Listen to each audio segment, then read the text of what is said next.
سب تعریفیں اللہ کے لیے ہیں جو سب سے بڑا اور سب سے بلند ہے، عزت والا، قہر والا اور جلال والا ہے۔ سب تعریفیں اللہ کے لیے ہیں جو نہایت بردبار اور عظیم ہے۔ سب تعریفیں اللہ کے لیے ہیں جو اپنے بندوں کی توبہ قبول فرماتا ہے، برائیوں کو معاف کر دیتا ہے، گناہوں سے تجاوز فرماتا ہے، لغزشوں کو بخش دیتا ہے۔ اللہ کے سوا کوئی معبود برحق نہیں، وہ اکیلا ہے، اس کا کوئی شریک نہیں، اسی کے لیے ساری بادشاہت ہے اور اسی کے لیے سب تعریف ہے۔ اسی کے ہاتھ میں ہر بھلائی ہے اور وہ ہر چیز پر پوری طرح قادر ہے۔ اللہم صلی علی محمد وعلی آل محمد کما صلیت علی ابراہیم وعلی آل ابراہیم انک حمید مجید۔ اللہم بارک علی محمد وعلی آل محمد کما بارکت علی ابراہیم وعلی آل ابراہیم انک حمید مجید۔ قرآن مجید میں اللہ تعالیٰ کا ارشاد ہے، لا یکلف اللہ نفسا الا وسعها لها ما کسبت وعلیہا ما اکتسبت ربنا لا تؤاخذنا ان نسینا او اخطأنا ربنا ولا تحمل علینا اصرا كما حملته على الذين من قبلنا ربنا ولا تحملنا ما لا طاقة لنا به واعف عنا واغفر لنا وارحمنا انت مولانا فانصرنا على القوم الكافرين۔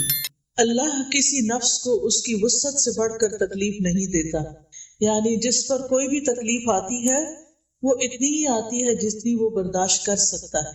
جو اس نے نیکی کمائی یعنی کسی انسان نے، وہ اسی کے لیے، یعنی اگر ہم اچھا کریں گے تو اس کا فائدہ کس کو ملے گا؟ کسی اور کو، کرنے والے کو۔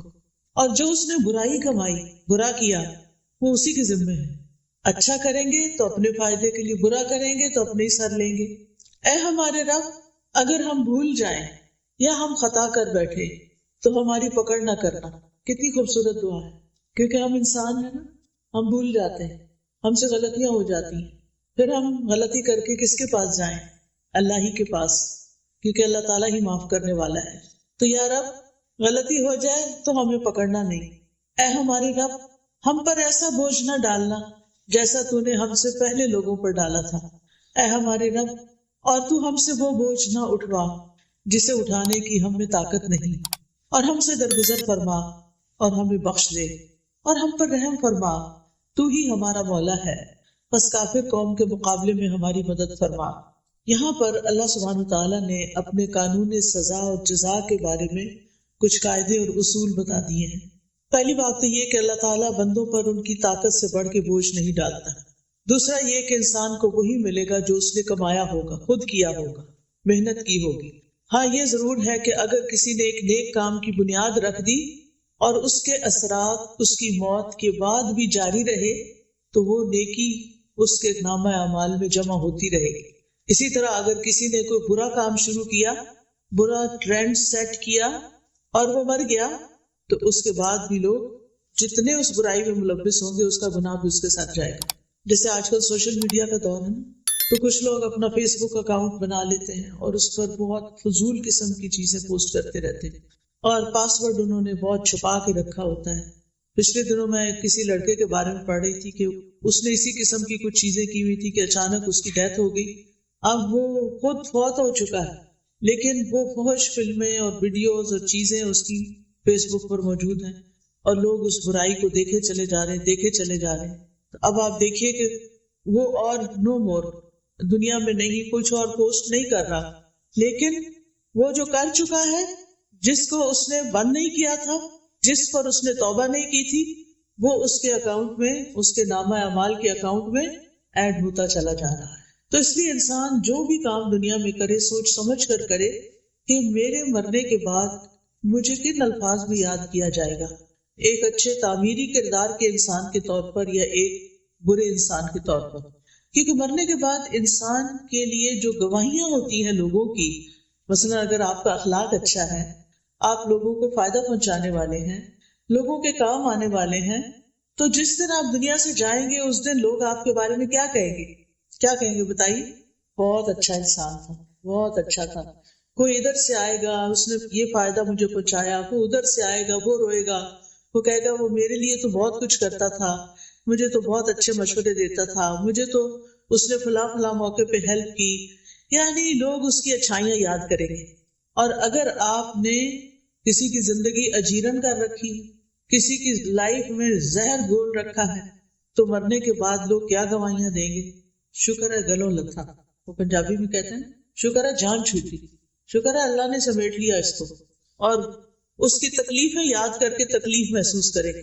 تو یاد رکھیے کہ صرف اتنا ہی کافی نہیں ہے کہ ہم اپنی زندگی میں کچھ اچھا کر لیں تو بس اتنا ہی، یا برا کر لیں تو اتنا ہی رہ جائے گا، وہ ساتھ بھی چلے گا. پھر اسی طرح یہ ہے کہ اگر کسی انسان کی زندگی میں کچھ آزمائشیں ہیں تو ان پر بھی صبر کرنا چاہیے کہ اللہ تعالیٰ کو پتا تھا کہ میں اس کو سہار سکتی، میں اس کو برداشت کر سکتی. اللہ نے مجھ پر میری وسعت سے بڑھ کے بوجھ نہیں ڈالا، اور اللہ تعالیٰ مجھے اس کا بدلہ ضرور دے گا، وہ اس کے ذریعے مجھے پیوریفائی کر رہا ہے. کسی بھی طرح کی سختیاں حق سے، نیکی کے کام سے، اچھی چیزوں سے ہمیں روکے نہیں. اور اللہ کی ایک سنت رہی ہے، ایک طریقہ رہا ہے، وہ کیا کہ جب بھی کوئی اچھا کام کرے گا تو اس کو باتیں سننی پڑے گی، اس کو مشکلات آئیں گی. اور ایسا کیوں ہوتا ہے؟ یہ اس لیے ہوتا ہے تاکہ اس بندے کا کھرا کھوٹا ہونا جانچ لیا جائے. کیونکہ جو شخص سچا ہوگا، جو سچے دل سے اللہ کی طرف آیا ہوگا، وہ لوگوں کی باتوں سے پیچھے نہیں ہٹے گا. کیونکہ وہ لوگوں کی وجہ سے تو نہیں آیا نا کہ لوگ اچھا کہیں گے تو میں اچھا بنوں گا، لوگ اچھا نہیں کہیں گے تو میں پیچھے ہٹ جاؤں گا. وہ تو اس لیے اچھا کر رہا ہے کہ اللہ تعالیٰ کی خاطر اللہ کو پسند ہے اچھا کرنا، اور وہ لوگوں کی باتیں سن کے اچھائی کرنا چھوڑے گا نہیں. تو یاد رکھیے کہ اللہ تعالیٰ نے ہم پر جتنی بھی عبادات فرض کی ہیں، جتنے بھی ہمیں نیکی کے کام بتائے ہیں، چاہے وہ اللہ کے حقوق سے متعلق ہیں یا بندوں کے حقوق سے متعلق، وہ سارے کے سارے اتنے ہی ہیں جتنی ہماری برداشت ہے. ہمارے لیے 5 نمازیں فرض کی، وہ ایسا نہیں کہ ہم پڑھ نہیں سکتے تھے اور ہمارے لیے بہت ہی مشکل ہے، نہیں. اول تو 50 کی گئی تھی نا، یاد ہے نا جب معراج پر نبی صلی اللہ علیہ وسلم تشریف لے گئے، اور جو باقی صرف 5 رہ گئی، مگر ثواب 50 کا ہی ملتا ہے. ہر نماز کا ثواب 10 گنا ملتا ہے، اور وہ ایک نماز کی جگہ 10 لکھی جاتی، اور یہ بھی اس امت کے لیے بہت بڑی اللہ تعالیٰ کی رحمت ہے.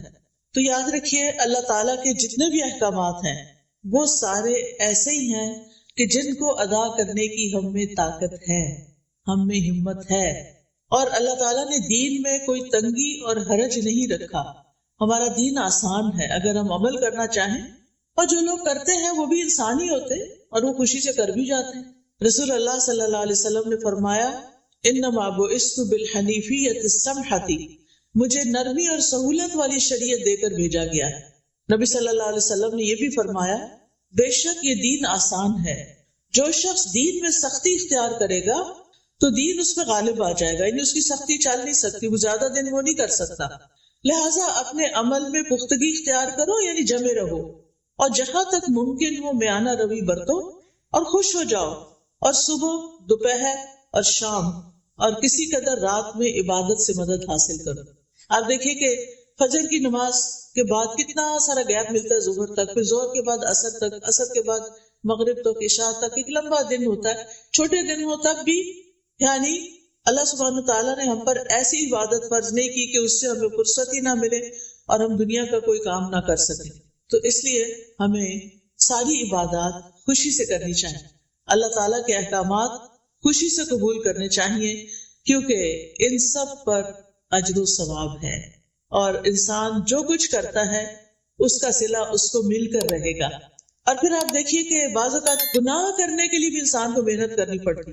جو لوگ چوری کرتے ہیں وہ آسانی سے تھوڑی کرتے ہیں، اسی طرح جو لوگ اور غلط کام کرتے ہیں اس کے لیے بڑے وسیلے اختیار کرتے ہیں، لیکن چونکہ نفس اس کی طرف ہوتا ہے تو مشکل نہیں لگتا.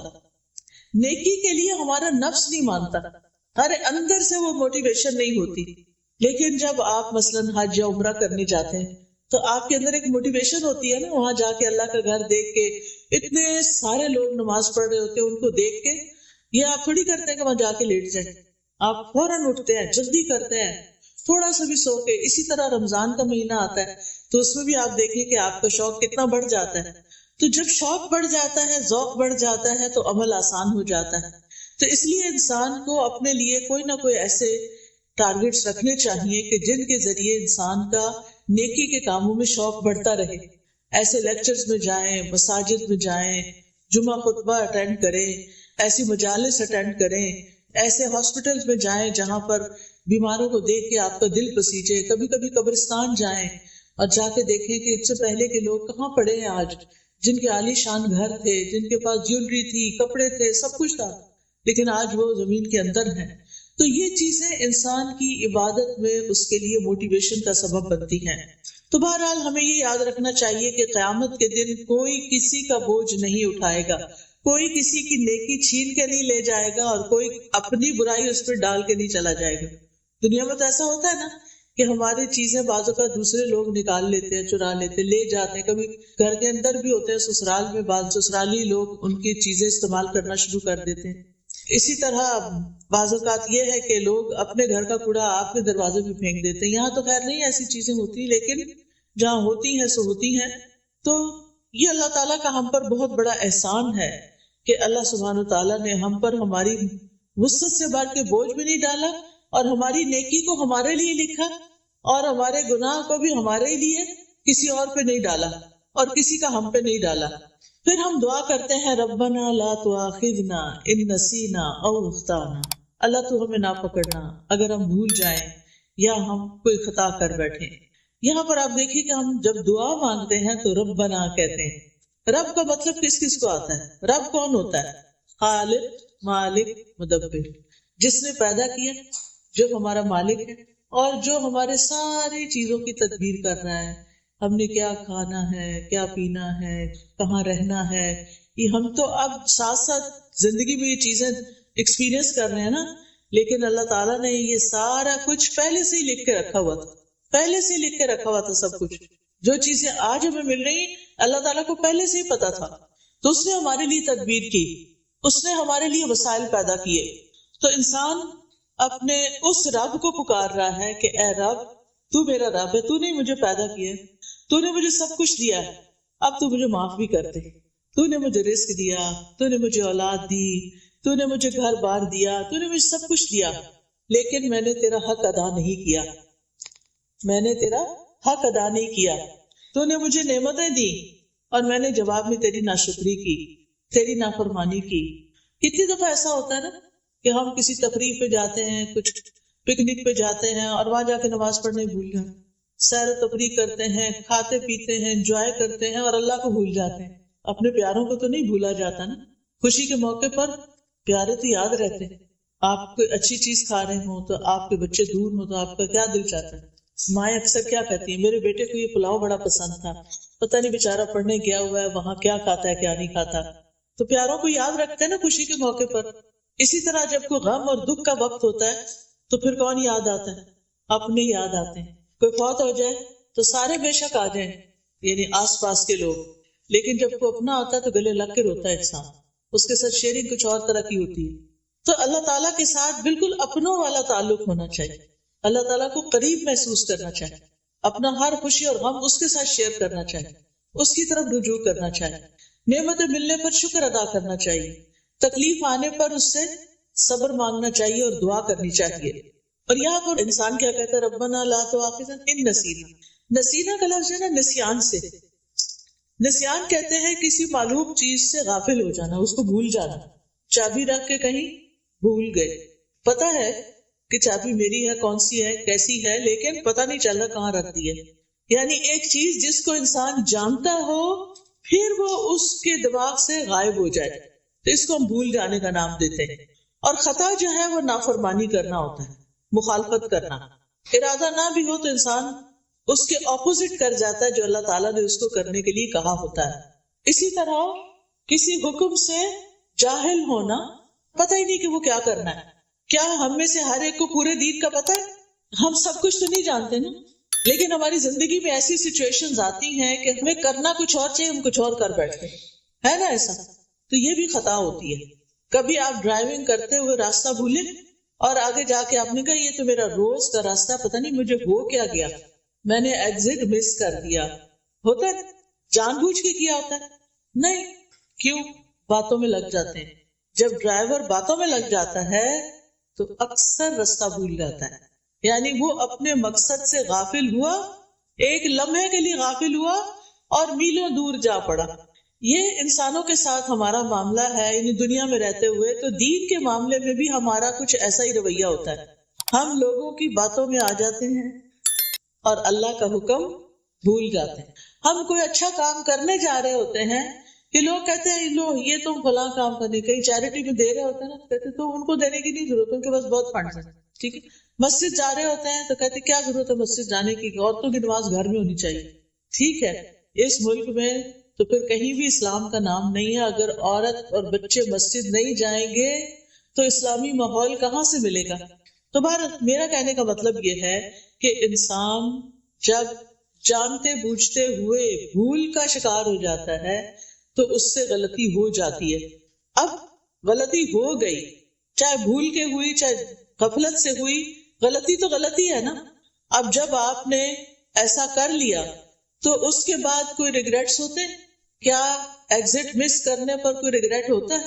دل چاہتا ہے گھر ہی نہ جاؤ، آپ ادھر ہی بیٹھ جاؤ، کیا کر لیا، اتنے منٹ میں پہلے ہی لیٹ ہو رہی تھی اور لیٹ ہو گئے، سارے پیچھے سے بولنا شروع کر دیتے ہیں جو گاڑی میں بیٹھے ہوتے، بجائے اس کے کہ تسلی دی اچھا کوئی بات نہیں۔ ہم دوسروں کو اکثر پرووک ہی کرتے رہتے ہیں۔ خاص طور پہ میں خواتین سے کہوں گی کہ بچوں کی تربیت میں بڑے صبر و تحمل سے کام لیں۔ آپ گھر میں ایک سینٹرل رول پلے کرتے ہیں، آپ کے اوپر آپ کے ہسبینڈ ہیں، ہسبینڈ کے اوپر ان کا باس ہے، آپ کے نیچے آپ کے بچے ہیں اور بچوں کے بھی لیولز ہیں، ایک بچہ، پھر اس سے چھوٹا بیٹا ہے، پھر بیٹے سے چھوٹی بیٹی ہے، بیٹی سے چھوٹا پھر بیٹا ہے۔ آپ کہاں کھڑے ہیں؟ بیچ میں کھڑے ہیں نا۔ اگر آپ اسٹرانگ ہوں گے، آپ کے ری ایکشنز اچھے ہوں گے تو گھر کا ماحول بڑا خوبصورت ہوگا۔ اب ہوتا کیا ہے، باس نے کیا کیا، میاں کو، آپ کے ہسبینڈ کو کچھ کہہ دیا، اس کو چڑھ گیا غصہ۔ کیا وہ باس کے آگے بول سکتا ہے؟ نہیں، کیونکہ نوکری چلی جائے گی اگر بولا تو وہاں تو نہیں بولنا۔ اب وہ ادھر تو چپ رہا، جب گھر آیا اور کھانا کھانے لگا اور کھانے میں تھوڑا سا نمک تیز تھا، کیا ہوگا؟ غصہ کس پہ نکلے گا؟ بیوی پہ۔ اب بیوی کو غصہ آیا ہوا ہے، اب وہ میاں کے آگے بول نہیں رہی کہ میں صبر کر رہی ہوں، ٹھیک ہے، کہ ابھی آئے ہیں، تھکے ہوئے آئے ہیں، اب اگر میں نے بولنا شروع کیا کہ میں سارا دن یہ اور یہ کرتی رہی ہوں، اگر تھوڑا سا نمک زیادہ ہو تو کیا ہوا؟ کیونکہ شوہر نے بھی اوور ریئیکٹ کیا، بات اتنی بڑی نہیں تھی، تھوڑا بہت اونچ نیچ تو ہو ہی جاتی، اور کئی دفعہ ایسا ہوا تو کچھ بھی نہیں کہا۔ آج چونکہ پیچھے سے غصہ لے کے آئے تھے لہٰذا کہیں تو نکالنا تھا۔ یاد رکھیے، یعنی ہماری ہیومن نیچر یہ ہے کہ ہم جب غصہ کرتے ہیں تو وہ اندر بھر کے رکھتے ہیں، اس کو ختم نہیں کرتے، اسے جانے نہیں دیتے، ریلیز نہیں کرتے۔ اب کھانے کی میز پہ ماں بھی بیٹھ گئی، بچے بھی بیٹھ گئے۔ اچھا، بچوں کی عادت یہ ہوتی ہے کہ کھانا کھاتے ہوئے وہ کیا کرتے ہیں، کبھی ہاتھ پاؤں ہلاتے ہیں، کبھی ٹانگیں ہلاتے ہیں، کبھی ایسے میز پہ لیٹ جاتے ہیں، کبھی کچھ کرتے ہیں۔ اچھا، ماں نے پانی کا گلاس بھر کے رکھا ہوا تھا سائڈ پر، تو بچے نے ایسے ہی کھیل کھیل میں ہاتھ مارا، وہ نیچے جا گیا۔ اب کیا ہوگا؟ اب ماں کا جو غصہ بھرا ہوا تھا وہ کس پہ نکلے گا؟ بچے پہ۔ اور تھوڑا سا نکلے گا یا زیادہ نکلے گا؟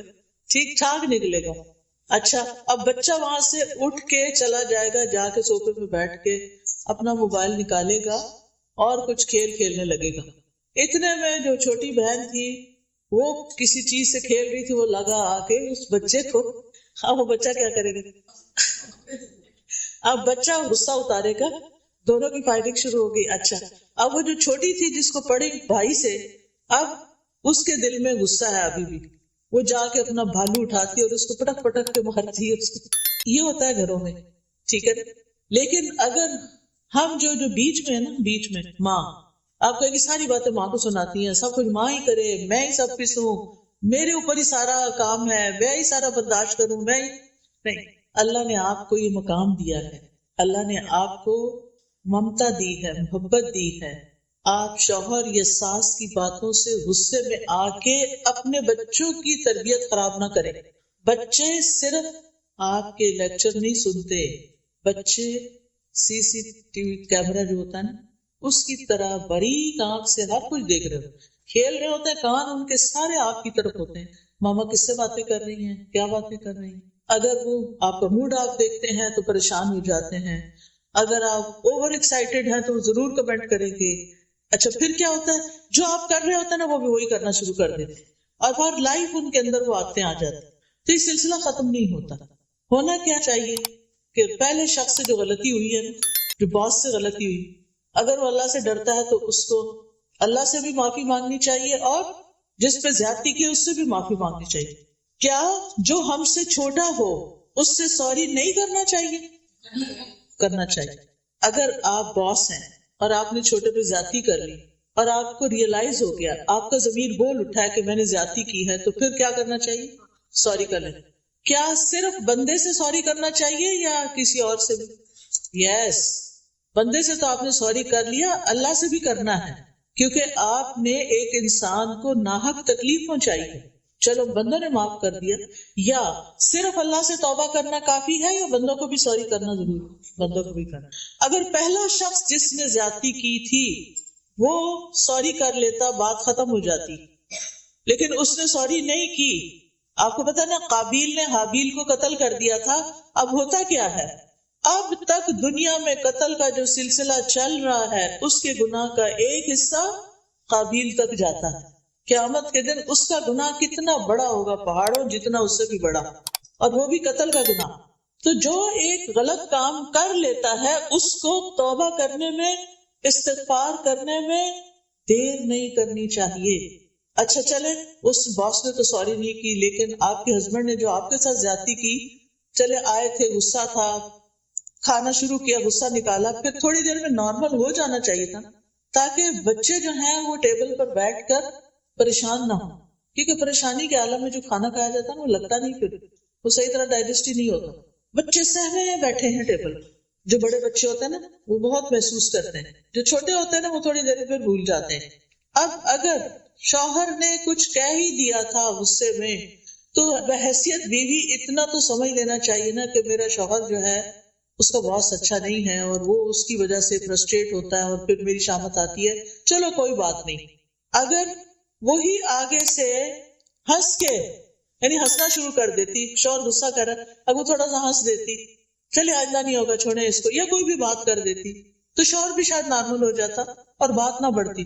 اس نے بھی شوہر کی تنقید کو بہت سیریس لے لیا اور چیخنا چلانا شروع کر دیا۔ بچوں نے وہ تماشا دیکھا، تھوڑی دیر میں بچے نے تماشا کیا اس پہ، اور اس پہ اور اس پہ، اور یعنی آپ سوچئے وہ پہلی غلطی کتنی غلطیوں میں کنورٹ ہوئی۔ تو اگر ہم ابتدا کرنے والے ہوں تو پھر ہم ہی کو توبہ کر لینی چاہیے، ہم ہی کو ہی ودرا کر لینا چاہیے۔ اور صبر اسی کا نام ہے۔ صبر کس چیز کا نام ہے؟ کہ اگر کسی نے کچھ کہہ دیا نا تو کہا کرے او جانے، کوئی بات نہیں، جسٹ اگنور، اپنے آپ کو کہا کرے اگنور کر دو، چھوڑو کرے، اس بیگیج کو اٹھانے کی کیا ضرورت، جانے دو، انسان ہے نا، بس ہو گیا، کوئی اچھی چیز یاد کر لے اس میں۔ جن انسانوں کے ساتھ آپ کی روزمرہ ڈیلنگ ہوتی ہے، آپ کو چاہیے کہ آپ ان کی خوبیاں ٹپس پر یاد رکھیں کہ ان کے اندر یہ اور یہ اور یہ خوبی ہے، تاکہ جس وقت وہ کوئی خرابی کرے تو آپ کیا کریں، فوراً گردان پڑھ لیں، ان کے اندر یہ اور یہ اور یہ خوبیاں ہیں۔ خاص طور پر ہسبینڈ کی خوبیوں کا ضرور پتہ ہونا چاہیے کہ وہ ہمارے لیے کہاں کہاں کتنے معاون ہیں، مددگار ہیں، سپورٹر ہیں، ان سے ہمیں کیا کیا فائدے ملتے ہیں۔ آپ سوچئے کہ اگر میری شادی ان سے نہ ہوتی تو میں کہاں ہوتی، پاکستان کے ایک گاؤں میں۔ یہ بہت سی خواتین کی یہ کہانی، وہ کہاں سے اٹھ کر شادی کی وجہ سے کہاں آ پہنچی۔ آپ سوچا کریں کہ اگر میری ان سے شادی نہ ہوتی تو یہ میرے بچے کہاں سے آتے، جن کو میں بہت ہی پیار کرتا، کیونکہ بعض اوقات ہم کہتے ہیں نا اس شخص سے ہمیں کچھ نہیں کبھی ملا، اللہ نے اس کے ذریعے آپ کو بچے دیے ہیں، اس پر آپ شکر ادا کریں۔ تو اس کے علاوہ بھی کوئی اس نے آپ کو کہیں ویکیشن پہ لے کر گیا ہوگا، کوئی شاپنگ کرائی ہوگی، عمرے پہ لے کر گیا ہوگا، کچھ تو کیا ہی ہوگا نا۔ آخر ہر انسان کے اندر، ٹھیک ہے کچھ لوگوں کی اچھائیاں زیادہ ہوتی ہیں تو وہ اوپر آ جاتی ہیں اور برائیاں دب جاتی ہیں، کچھ لوگوں کی بری عادتیں اتنی زیادہ ہوتی ہیں کہ ان کی اچھائیاں بھی، جو بڑی بڑی اچھائیاں ہوتی ہیں وہ بھی دب جاتی ہیں۔ تو نتیجہ کیا ہوتا ہے کہ ہم پھر ساری زندگی جل جل کے کڑ کے گزارتے ہیں۔ ہمارا شیطان ہمارے ساتھ جو لگا ہوا ہے نا ہر وقت، وہ کیا کرتا ہے، جب کسی سے کوئی ذرا سی ہمیں تکلیف پہنچتی ہے نا، اس کی 10 اور تکلیفیں یاد کرا دیتا ہے، اس نے وہاں بھی یہ کیا تھا، فلاں موقع پہ بھی کیا تھا، پچھلے اگلے زخم سارے تازے ہو جاتے ہیں پھر۔ تو آپ نے الٹ کرنا ہے اس کا۔ دیکھیں اگر آپ کے ہاتھ یا بازو کا کوئی حصہ جل جاتا ہے تو آپ کیا کرتے ہیں، مزید آگ میں دیتے ہیں اس کو، کیا کرتے ہیں، برف لگاتے ہیں. اچھا اور کیا لگاتے ہیں؟ آئس لگا کے اور بھی تو کچھ لگاتے ہوں گے. کون سی میڈیسن لگاتے ہیں آپ؟ وہ کہتے ہیں ٹوتھ پیسٹ لگاتے ہیں. کچھ لوگ ہنی لگاتے ہیں. میں اس لیے یاد دہانی کرا رہی ہوں کہ عورتوں کو کچن میں اکثر واسطہ پڑتا رہتا ہے. اس وقت ایسی جلن ہوتی ہے کہ بھول جاتا کیا لگانا ہے. ہنی سب سے اچھی ہے. یاد رکھیے ہنی کچن میں ضرور ہونی چاہیے. کچھ چھوٹی موٹی بھی بھاپ شاپ پڑے تھوڑی دیر بہت کاٹتی ہے لیکن پھر آپ کا چھالا نہیں بنے گا. یاد رکھیے گا اس میرے نسخے کو ٹوٹکے کو انشاءاللہ. آپ کو پہلے سے ہی پتا لیکن بھولے ہوئے تھے جواب نہیں دیا آپ. اچھا جناب تو میرا کہنے کا مطلب یہ ہے کہ جب کوئی ہمارے ساتھ برا کرے تو اس کی اچھائیاں فوراً یاد کر لیں. ہنی لگا لیں. ہنی بھی میٹھی ہوتی ہے نا, اس کی مٹھاس یاد کر لیں. ٹھیک ہے تو جلن کم ہو جائے گی. تھوڑی دیر اور زیادہ ہوگی لیکن پھر کم ہو جائے گی. چھالے نہیں پڑیں گے, پھر زخم نہیں بنے گے, پھر نشان نہیں پڑیں گے جلنے کے. تیز ہونا جلن زیادہ ہو جائے تو نشان بھی پڑ جاتے ہیں نا, وہ جاتے نہیں. تو ہم نے ایسے ہی جل جل کے نشان اپنے اندر بڑے پکے کیے ہوئے. تو یاد رکھیے کہ غلطی بھول چوک ہم سب کی زندگی میں ہے. نبی صلی اللہ علیہ وسلم نے فرمایا بے شک اللہ نے میری امت سے غلطی بھول اور جس چیز پر لوگوں کو مجبور کر دیا جائے اس سے درگزر فرمایا. تو اللہ تعالیٰ معاف کرنے والے, ہمیں بھی لوگوں کو معاف کر دینا چاہیے. مثلاً روزے کی حالت میں اگر آپ نے بھول کر کچھ کھا لیا تو کیا ہوا؟ روزہ ٹوٹ گیا؟ نہیں, روزہ نہیں ٹوٹا. یہ نہیں کہ اور کھانے بیٹھ جائے کہ اب تو روزہ ٹوٹ گیا اب تو چلو تھوڑا سا اور کھا لو. ایسا نہیں کرنا, بلکہ اندر بھی نہیں لے جانا. یاد آ گیا تو باہر نکال دیں. ٹھیک ہے لیکن ایک بات یاد رکھیے, ارادتاً کیے ہوئے گناہوں پہ پکڑ ہوتی ہے جو جان بوجھ کے انسان کرتا ہے. قرآن مجید میں آتا ہے وَلَيْسَ عَلَيْكُمْ جُنَاحٌ فِي مَا أَخْطَأْتُمْ بِهِ وَلَكِنْ مَا تَعَمَّدَتْ قُلُوبُكُمْ, اور تم پر اس میں کوئی گناہ نہیں جس میں تم نے خطا کی, اور لیکن جو تمہارے دلوں نے ارادے سے کیا اس پر پکڑ. جس چیز کا پتہ چل جائے یہ غلط ہے تو پھر کیا کرے؟ چھوڑ دے. چھوڑنے کی پوری کوشش کرے. نہ چھٹ رہی ہو وہ برائی, اللہ سے خوب دعائیں شروع کر دیں. اللہ میں اپنی اس بری عادت سے بہت تنگ ہوں, میں یہ غلط کام نہیں کرنا چاہتی لیکن I can't help myself, بار بار میں اس میں جا پھسلتی ہوں, گر جاتی ہوں. مثلاً اگر آپ کو سیل فون پر کوئی بری چیز دیکھنے کی عادت پڑ گئی ہے, آپ کا وقت بھی ضائع ہوتا ہے, آپ کی نگاہیں بھی خراب ہوتی ہیں, تو آپ اس سے چھٹکارا چاہتے ہیں, پھر اللہ کی مدد لیں, استغفار کریں, توبہ کریں اور اس ایپ کو ڈیلیٹ کر دیں. ٹھیک ہے, اور اس کے قریب نہ جائیں. لا تقربوا الزنا, آنکھوں کا بھی زنا ہوتا ہے نا جب انسان فحش چیزیں دیکھتا ہے. قرآن مجید میں آتا ہے ولا تقربوا الزنا, زنا کے پاس بھی نہیں جانا. تو بہرحال ہم سے غلطیاں ہوتی ہیں, اللہ کے حق میں بھی ہوتی ہیں اور بندوں کے حق میں بھی ہوتی ہیں, اور پھر وہ غلطیاں بوجھ بن جاتی ہیں ہمارے اوپر. تو ہمیں دعا کرنی چاہیے ربنا ولا تحمل علینا اصرا کما حملته علی الذین من قبلنا, اللہ ہم پہ وہ بوجھ نہ ڈال جو ہم سے پہلے لوگوں پہ ڈالے. یعنی دین کے معاملے میں ہم پر وہ ذمہ داریاں نہ آئیں جو ہم اٹھا نہ سکیں, یا ہم کوئی ایسا عہد نہ کسی سے کریں جس پہ قائم نہ ہو سکے. اللہ ایسا گناہ نہ کر بیٹھے جس کی توبہ نہیں, کیونکہ شرک کی توبہ نہیں ہے نا. تو یہ نہیں کہ آپ کہیں کہ میں تو بھول گئی تھی, نہیں, شرک کسی حال میں معاف نہیں. تو اس کے بارے میں بھی دل میں رکھے کہ اللہ ہم سے شرک نہ ہو. یا یہ کہ ہمارے اوپر کوئی ایسے کام نہ آئے کہ جس کو ہم نبھا نہ سکیں, ایسی بیماری نہ آئے کہ ہم اٹھنے بیٹھنے کے قابل ہی نہ رہیں. اللہ سے دعا کرنی چاہیے کہ اللہ تعالیٰ برے بڑھاپے سے اور بدترین بیماریوں سے ہمیں بچا کے رکھنا. اب دیکھیے کہ جو بزرگ, ابھی میں گاڑی میں انٹر ہو ہی رہی تھی کہ ایک فون آ گیا. ایک آنٹی ہے کافی بزرگ, بیچاری اکیلی رہتی تھی, کہتی ہوں فجر کی نماز کے لیے اٹھی ہوں اور گر گئی ہوں, ریبس ٹوٹ گئی ہیں اور پتہ نہیں کیا کیا ہو گیا ہے, ہل بھی نہیں سکتی, ہاسپٹل میں پڑی ہوئی. ایسی دل کو تکلیف ہوئی. کہتی میری برتھ ڈے تھی اس دن اور میں اٹھی تھی کہ آج میں نے اتنا صدقہ کرنا ہے, آج میں نے یہ کرنا ہے, لیکن میرے ساتھ دیکھیں کیا ہو گیا. تو میرے لیے دعا کریں, آپ بھی دعا کریں اللہ تعالیٰ ان کو صحت دے اور ان کی تکلیف دور کرے. اب آپ سوچیں کہ جس شخص کی ریبس ٹوٹ جائے اس کے لیے تو سانس لینا بھی دور ہے. تو اللہ ہمیں کسی ایسی تکلیف میں نہ ڈالنا, ایسی مشکل میں نہ ڈالنا کہ ہم دوسروں پہ بوجھ بن جائیں. ربنا ولا تحملنا ما لا طاقت لنا به, اللہ ہم سے وہ بوجھ نہ اٹھوا جس کے اٹھانے کی ہمیں طاقت ہی نہیں. یعنی ایسے کاموں کی ذمہ داری ہم پہ نہ آئے جو ہم نبھا نہ سکیں.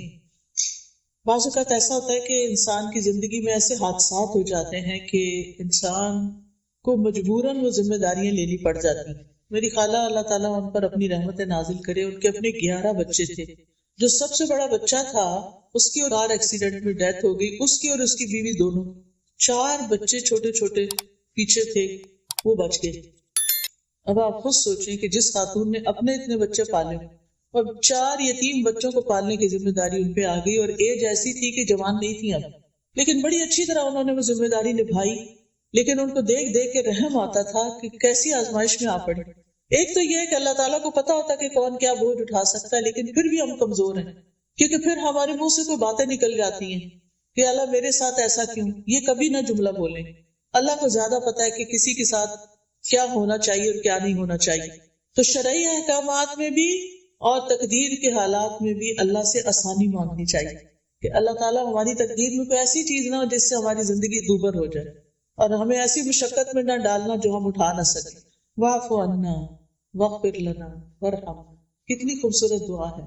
اللہ ہم سے درگزر فرما، جو فرائض ادا کرنے میں ہم سے کوئی کوتاہی ہوئی ہے یا اللہ تو اس کو معاف کر دے، ہمیں بخش دے، ہم سے درگزر کر اور ہم پر مہربانی کر.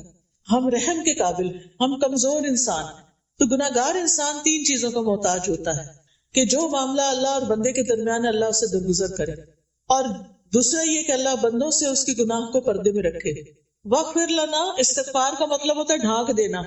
بعض اوقات ہم کوئی ایسا گناہ کر بیٹھتے ہیں جس کا صرف اللہ کو پتا ہوتا ہے، اور پھر ہم ڈرتے ہیں کہ کئی لوگوں کو پتا نہ چل جائے. خاص طور پر جو ٹین ایج ہوتی ہے نا، اس میں انسان سے کوئی ایسی غلطیاں ہو جاتی ہیں بعض اوقات کہ جس پر ساری زندگی وہ پچھتاتا ہے. مثلاً بچوں کو نشے کی عادت کب پڑتی، کس ایج؟ ٹین ایج، جو پڑھائی کا سٹریس آتا ہے، جو بہت سے سٹریس آتے ہیں. پھر اسی طرح پڑھائی میں سیریس ہونے کی بجائے ایسے ریلیشن شپ میں گرفتار ہو جاتے ہیں کہ I love you and I miss you, سارا دن اسی میں گزار دیتے ہیں. اب جب نکلتے ہیں نا ٹین ایج سے باہر، 20s میں آتے ہیں اور حقائق سامنے آتے ہیں کہ پڑھا نہیں تو اب ہوگا کیا، اور نشے میں پڑ گئے تو اب کیا ہوگا، تو پھر اس وقت انسان سخت پریشان ہو. یہ دعا اپنے بچوں کو بھی سکھا دیں، چھوٹے چھوٹے بچوں کو بھی. تو گناہگار انسان 3 چیزوں کا محتاج ہوتا ہے کہ اللہ میرے سے جو گناہ ہو گیا جس کا صرف تجھے پتا ہے تو اس کو معاف کر دے، بندوں سے میرے گناہ کو ڈھانپ دے، اور تیسرا یہ کہ آئندہ کے لیے مجھ پہ رحم کر اور مجھے دوبارہ اس گناہ کے قریب نہ جانے دے، مجھے بچا لے. اور پھر آپ دیکھیے کہ کبھی انسان کے گناہ دل میں ہوتے ہیں، بدگمانیوں وغیرہ کی شکل میں، کبھی زبان میں ہوتے ہیں، کبھی جسم سے کر رہا ہوتا ہے. تو جو چیز دل میں ہے یا اللہ اس کا تجھے پتا ہے، تو اس کو معاف کر دے. جو ہم نے کر لیا جس سے منع کیا گیا اس کو تو ڈھانپ دے، اور آئندہ کے لیے ہمیں بچا کے رکھ. اور پہلے بخشش مانگی، گناہوں کو ڈھانپنا مانگا، اور پھر رحم مانگا، کیونکہ پہلے وہ خانہ خالی ہو نا، صاف ہو، تو پھر رحمت آئے گی. توبہ معافی ہو جائے گی تو پھر ہی اللہ کی رحمت آئے گی نا. اگر ہم نے توبہ معافی کی نہیں، مانگی نہیں، تو پھر باقی کیا ہوگا؟ انت مولانا، تو ہی ہمارا مولا ہے، تو ہمارا مالک ہے، تو ہمارا مددگار ہے. فانصرنا علی القوم الکافرین، تو ہمیں کافر قوم کے مقابلے میں مدد دے. اور یہ اللہ تعالیٰ ہی ایمان والوں کا حقیقی مولا ہے. تو یہ اللہ تعالیٰ کی بہت بڑی رحمت ہے کہ اللہ نے ہمیں یہ دعا کرنا سکھائی ہے. وہ ہمیں جانتا ہے نا، ہماری ضروریات کو بھی جانتا ہے، اس نے ہمیں مانگنا سکھا دیا. پھر اس سے بھی پتہ چلتا ہے کہ مانگنے کی چیزوں میں 3 اہم چیزیں ہیں مانگنے کی: عفو، درگزر، بخشش اور رحمت. پھر یہ کہ رب کے وسیلے سے مانگنا چاہیے، اس سے تکلیف دور ہوتی ہے، ربنا کہہ کے، ربی کہہ کے. اور پھر یہ کہ مومن بندوں کے لیے اللہ کی خاص رحمت ہوتی ہے. تو پیاری بہنوں، ہم سب انسان خطا کار. حدیث میں آتا ہے ہر انسان خطا کار ہے، اور بہترین خطا کار وہ ہیں جو توبہ کرتے ہیں. تو ہم سب کو توبہ استغفار کی ضرورت ہے. مومن سے بھی گناہ ہو جاتا ہے، متقی انسان سے بھی ہو جاتا ہے، پارسا، محسن، اعلیٰ درجے کے نیک انسان سے بھی غلطی ہو جاتی. کوئی انسان غلطی سے پاک نہیں. پیغمبر معصوم ہوتے ہیں، ہم معصوم نہیں، ہم سے غلطیاں ہوتی ہیں. نبی صلی اللہ علیہ وسلم نے فرمایا ہر مومن سے کوئی نہ کوئی ایسا گناہ ہو جاتا ہے جس کو وہ اکثر کر لیتا ہے، یا کوئی ایسا گناہ ہوتا ہے جس پر وہ قائم رہتا ہے، چھوڑ نہیں پاتا، اور اس کو چھوڑ نہیں سکتا حتیٰ کہ دنیا سے چلا جاتا ہے. کچھ عادتیں بن جاتی ہیں. بعض اوقات میں اتنی حیران ہوتی ہوں کہ ہم اتنی زیادہ زبان کی حفاظت کے بارے میں باتیں پڑھتے ہیں، لیکن جب میں لوگوں کا عملی رویہ دیکھتی ہوں تو وہ کوئی حفاظت نہیں کر رہے ہوتے. جو فضول بات، ہر بات میں کچھ نہ کچھ بولنا، خاموشی کی تو عادت ہی نہیں نا. تو میں سوچتی ہوں انہوں نے کبھی لیکچر کوئی سنا بھی ہے کہ نہیں. یعنی وہ اپنی بری عادتوں سے باز نہیں آتے، دوسروں کو تکلیف دینے سے باز ہی نہیں آتے، ان کے سرشت میں پڑا ہوا ہوتا ہے چبھتی ہوئی باتیں کرنا. ہم اگر تانے شانے نہ دیں تو ہمارا گزارا نہیں. کیا فرق پڑتا ہے؟ ضروری تو نہیں کہ ہر وقت دوسروں کو نصیحت کرتے رہے، کوئی ضروری ہے؟ ایک شخص مسجد نبوی میں پیشاب کر رہا تھا، صحابہ دوڑے کہ اس کو مارے، اس کو روکے. آپ نے کہا تم رک جاؤ، اب وہ کر رہا ہے نا کرنے دو، کیونکہ اگر وہ سال میں دوڑ پڑتا تو ایک جگہ کر رہا تو ساری مسجد خراب ہوتی. تو بعض اوقات اتنی سی بات ہوتی ہے چھوٹی سی، اور ہماری بد اخلاقی اس برائی کو بہت بڑا بنا دیتی اور اس کے اثرات دور دور تک چلے جاتے ہیں. تھوڑا سا ٹنگ کو کنٹرول کر لیں، ہر چیز میں کمنٹ نہیں دیا کریں، ہر چیز میں اظہار خیال نہ کیا کریں، ہر چیز میں اپنی رائے دینے نہ بیٹھ جایا کریں. آپ اپنے آپ کو کیا سمجھتے ہیں؟ مجھے تو کبھی یہ سمجھ نہیں آتا کہ ہم کیا سمجھتے کہ ہم کون ہیں. ہم عالم ہیں، ہم مفتی ہیں، ہم مربی، ہم کون ہیں؟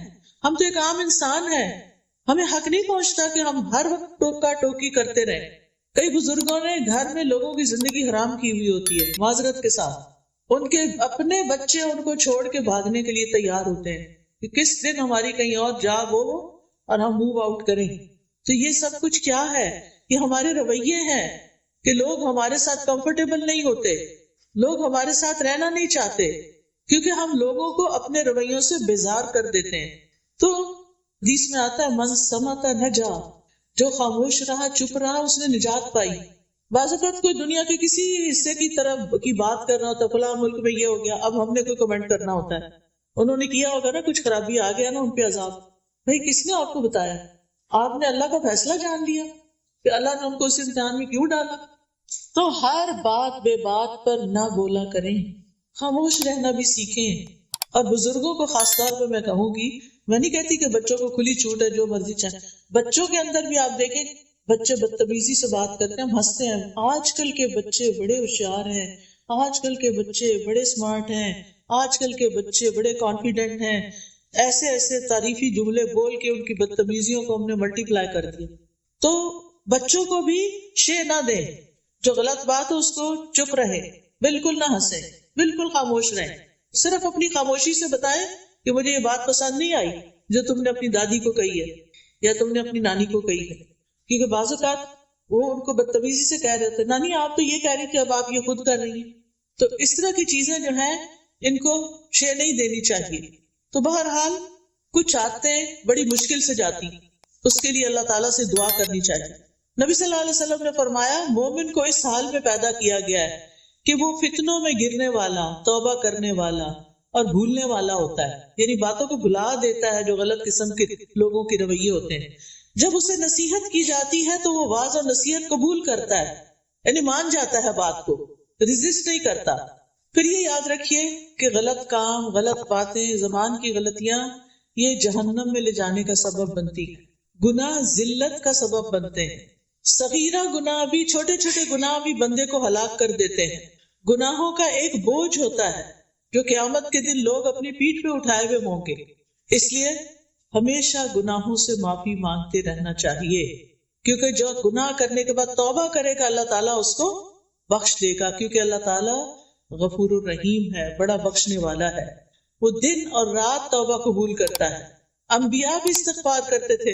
یہ بتائیے کہ نبی صلی اللہ علیہ وسلم دن میں کتنی بار استغفار کرتے تھے؟ 70 سے 100 بار. ٹھیک ہے، کیا ہم بھی کچھ دفعہ استغفار کرتے؟ ہم میں سے ہر بہن کو کم از کم 100 دفعہ یہ تسبیح ضرور پڑھنی چاہیے، استغفر اللہ و اتوب الیہ، استغفر اللہ و اتوب الیہ. ایک تسبیح لازماً ہر روز کیا کریں. کیوں؟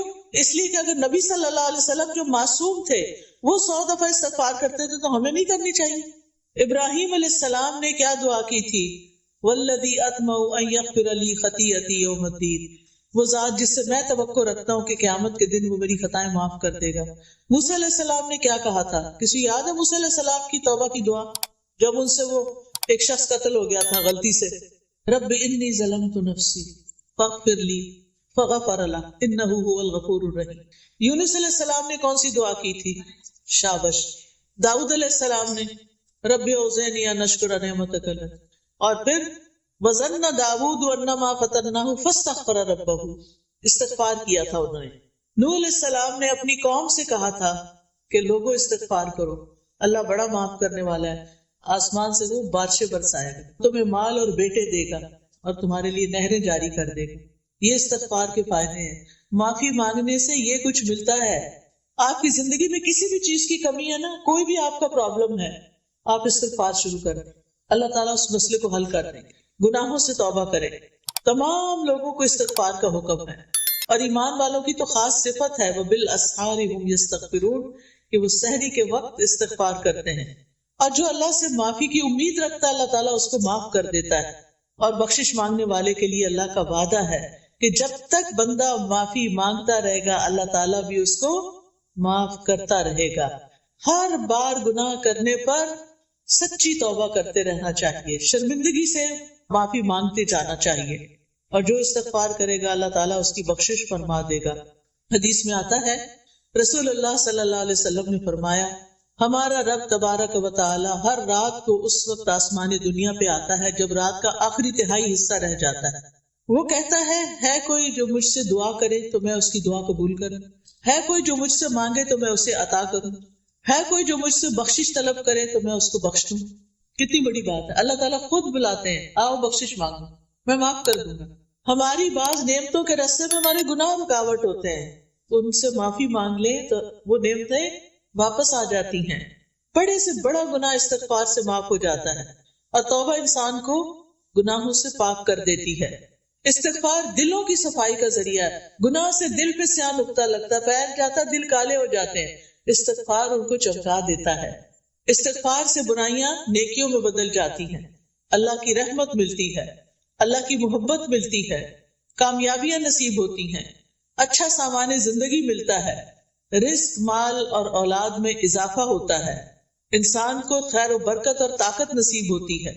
کچھ بیماریوں کا علاج بھی استغفار ہے، پھر سینے کی تنگی دور ہوتی ہے، دل کی گھٹن، ڈپریشن، اس کا علاج بھی استغفار ہے، بندے کی حالت بہتر ہونے لگتی ہے، اللہ کا عذاب نہیں آتا جب تک بندہ استغفار کرتا ہے۔ قیامت کے دن وہ شخص اپنا نامہ اعمال دیکھ کے خوش ہو جائے گا جس میں ڈھیروں ڈھیر استغفار ہوگا۔ استغفار جنت میں داخلے کا ذریعہ ہے، تو کرنے کے کام کیا ہے؟ کرنا کیا ہے؟ کثرت سے استغفار کرنا ہے۔ روزانہ کتنی بار؟ 100 بار۔ نبی صلی اللہ علیہ وسلم تو ایک ایک مجلس میں 100 بار کر لیتے تھے، اگر ہم سارے دن میں بھی 100 بار کر لیں تو بڑی بات ہے۔ پھر امید رکھ کے بخشش مانگنی ہے، یہ نہیں کہنا پتہ نہیں میرے تو گناہ اتنے زیادہ معاف ہوں گے کہ نہیں، یہ نہیں کہنا، یہ سوچنا ہے اللہ معاف کرنے والا ہے، اللہ مجھے معاف کر دے گا۔ پھر گناہ ہو جائے تو انتظار کرنا ہے کہ 80 سال بعد حج پہ جائیں گے تو توبہ کریں، فوراً توبہ کرنی ہے۔ کھلا گناہ ہو تو کھلی توبہ، چھپا گناہ ہو تو چھپ کے توبہ، اور سچی توبہ۔ سچی توبہ کا مطلب یہ ہے کہ انسان پکا ارادہ کرے کہ میں نے دوبارہ نہیں اس گناہ کی طرف آنا۔ پھر یہ ہے کہ شرمندہ ہونا اور آئندہ نہ کرنے کا وعدہ کرنا اور گناہوں سے ڈرتے رہنا۔ جو شخص دنیا میں اپنے گناہوں سے ڈرتا ہے قیامت کے دن اللہ تعالیٰ اس کا ڈر نکال دیں گے، اس کا ڈر ختم ہو جائے گا۔ لہٰذا پیاری بہنوں، آج کا میرا میسج آپ کے لیے یہی تھا، اور اپنے لیے بھی، کہ اپنی غلطیوں پر معافی بھی مانگنی ہے اور اصلاح بھی کرنی ہے، اور اللہ تعالیٰ سے مدد مانگتے رہنا، ٹھیک ہے نا؟